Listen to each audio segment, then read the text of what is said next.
Sp77ch Luke has built $1 million Rocket League coaching empire from his bedroom, and what started as a simple video idea talking about Luke's videos quickly evolved into something a lot deeper. I've had an exclusive look behind the scenes of this coaching empire, uncovering lies, deception, and convicted criminals. This is the story of Sp77ch Luke. I think Richard has turned him into something, and I just don't see him going back from it, you know? The Grand Champ Bootcamp, or GCB, the service that offers to unlock your full potential with a 12-week coaching program alongside some of the best coaches in the game. There is no setup quite like this in Rocket League. This $1 million idea started with Luke uploading Rocket League tutorials to his YouTube channel over 3 years ago, which he used as a main traffic source to direct players towards the GCB. And on the surface, Luke's videos are informative for lower ranked players who need basic information to rank up. Getting a coaching session from him was like incredible, because he could do so much stuff that I couldn't do and didn't ever think I'd be able to do. But if you dig deeper, there are some instances where he has left people in higher ranks scratching their heads as to how this man runs a $1 million coaching business. I honestly think getting out of plat is just waiting back and just not going. Like, every plat just wants to jump for that ball. Just don't jump. You want to jump there? Don't go. No reason to go. You just wait. The ball goes there, it's not threatening, you go around your net and you wait in the center. Now, the main thing that annoys people is the prices that Luke charges to gain access into the GCB, reaching upwards of $1,000. And in fairness, as the business has grown, Luke stepped back from coaching. He has a team of high-level coaches such as Freaky and Seabass under him now. Regardless, critics believe that you still do not need to pay $1,000 for someone to tell you to rotate back post. And yes, I am critics. Anyway, this is where the video would have ended. Me just poking a little bit of fun of Luke for posting some questionable coaching content.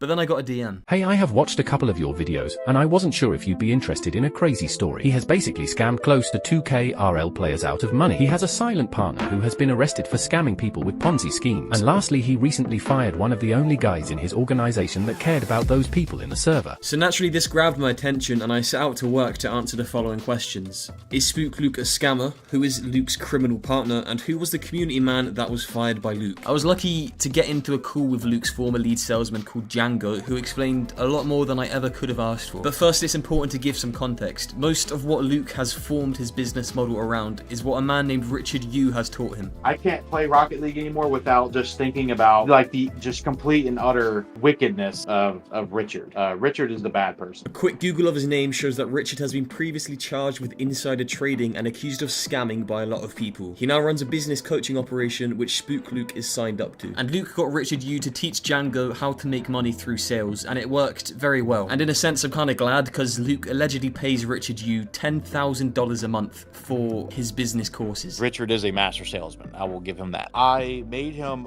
over $100,000 in the first 4 months of me working. It's one thing getting people to pay $10 for a session, let alone $1,000 for a 3-month course. How does Luke get so many people to sign up? We had this girl named Haley and this kid named Prag, right? They would log into Luke's Discord, and when people would message Luke, they would just copy and paste messages to all the people that had replied. The customer would then be sent to Django, who would prioritize customers who are willing to spend more. And Django would talk to the customer and follow a script given to him by Luke and Richard to get them to sign up. Well, man, I don't want money to stop you from reaching your goals. Obviously, you put in the work to get here. I've spoken with you. You're a good dude. You have what it takes to do what you want. You can turn this into an investment, become a streamer, you know, you can make your money back off this. If this is something that makes you happy, you should do that. How about if you sign up today, I can go ahead and give you a one-time discount and get you in for $1,000. Does that sound good?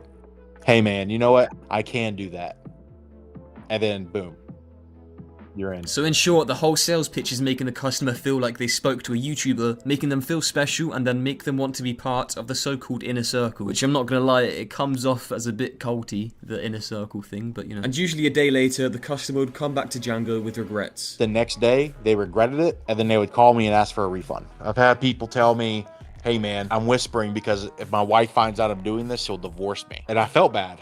You know, I'm a good guy. I don't enjoy hurting people like that, you know, or manipulating them. But he could not issue refunds as all calls were monitored by Luke. And after Django told me this, I was a little bit conflicted. In one sense, I do have sympathy for the people who were manipulated into buying the coaching. But on the other hand, I can't really help but think it's also your fault. Despite it being unethical, Luke and Richard aren't really doing anything illegal here. Let me know what you guys think of this below. I don't really know. But this is just the start. Another shady tactic that Luke has used in the past to promote his business follows the same themes of deception, along with a man named Diabetic Delight, or Kevin. Fucking hated working with Kevin. He was so narcissistic. God, he was awful. 2 years ago, Luke posted a video titled Meet the 12-Day Grand Champ, Rocket League's 288-hour GC, which has since been deleted. In the video, he claims Kevin reached GC through the help of his Grand Champ bootcamp, and then used Kevin's story to entice more people to join. But the true story is a lot different. Kevin got boosted to Grand Champ, and then got hired by Luke. And the evidence towards this is crystal clear when you look at both Kevin's tracker and the replays of the guy who was boosting him. And once this inevitably got leaked, Luke claimed not to have known and released an apology video that has also since been deleted. As to whether Luke genuinely did not know about Kevin's boosting is something that only he knows. But either way, the community blasted Luke for a pretty bad mistake. And around the same time as this, people had noticed a drastic change in Luke's personality. How he got rid of me was awful. It was the coldest experience like I've ever had of being let go from a job. The voice you just heard is the voice of Dreamy, one member of the team of day ones that Luke had employed, but also one of the several people that Luke has treated unfairly in the eyes of Django. But first, it is important to note the working conditions under Luke. If you missed your stand-up meeting at 8 a.m., you don't get paid for the day. And despite being the lead salesman, making Luke $100,000 in his first 4 months, Luke asked Django to join a call with him for a talk. Here's what we're gonna do. I'm going to take your $14 an hour pay away. I will give you an 11% commission instead of 10%.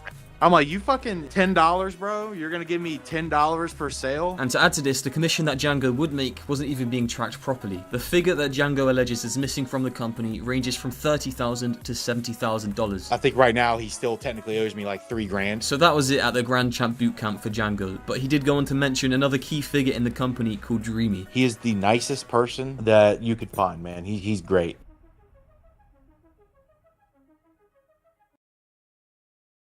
Basically, that community in the GCB, I had built, grown, and spent time and looked after. All the systems that we ran the business on, I built. Dreamy had worked with Luke since day one, acting as the operations manager of the company, but in reality, he did a lot more. He would spend 4 years of his life building up this community that helped make Luke over $1 million.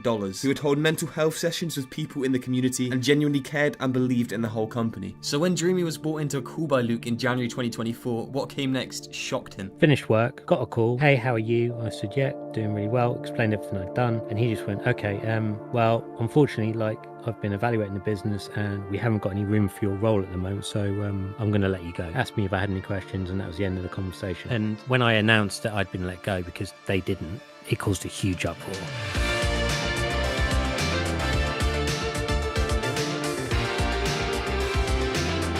This led members of the GCB to leave en masse, and to make matters worse, Luke deleted Nick's goodbye message to the Discord server, and as a result of this outrage, a public apology from Luke was released. Luke acknowledged that the delivery of him firing Dreamy was cold, stating it was due to him being very emotional at having to fire him. He said budget cuts were the reason Dreamy was let go, and offered a big thanks to Dreamy in the 3-page public apology. And once again, whether Luke is being genuine or just following Richard Yu's advice is a contentious topic, but regardless, Dreamy offered an optimistic perspective. When I read the announcement, it felt heartfelt. If I went back to 21-year-old me, I could almost guarantee that, you know, I probably did a load of dumb stuff. And after hearing this from Dreamy, I can understand why he was so highly regarded in the community. However, one thing is for certain. With Richard Yu, it is apparent that morals and ethics are the last thing that he cares about in business. Maximizing profits at any cost comes first, and Luke's decisions over the years have reflected this ideology. So what comes next for Luke and the Grand Champ Bootcamp? The community fallout from Dreamy's firing is still taking effect. Luke released another 4-page document in February 2024, basically saying that he sucks at community management, which is fair, I'd say. Luke has recently released a 1 hour and 20 minute long video going over all of his past controversies, and I'm not gonna lie, I do not hate myself enough to watch all of that. But someone else does, and he basically debunked the whole video, calling Luke a liar and the GCB a giant scam. If you wanna have a read through that, the link is in the description. Meanwhile, another version of the GCB has been set up to entice people who are leaving Luke's server. It's basically the same thing, but admission fees are only $50. And finally, I did some snooping on Luke's LinkedIn page, where he posted that he was looking to expand his coaching empire across more game titles. So it looks like that he's not gonna stop anytime soon. If I was to give any advice to someone working with Luke in the future, it would be to not get too comfy. But that is the story of the Grand Champ Bootcamp so far. Let me know your thoughts of Spook Luke in the comments, and remember to like and subscribe, or else you'll have to pay $1,000 for Luke's coaching. And shout out to Swordfish Esports too, because without their help, this video would not have been possible. If you're looking for a fun and competitive community, go check them out in the description as well.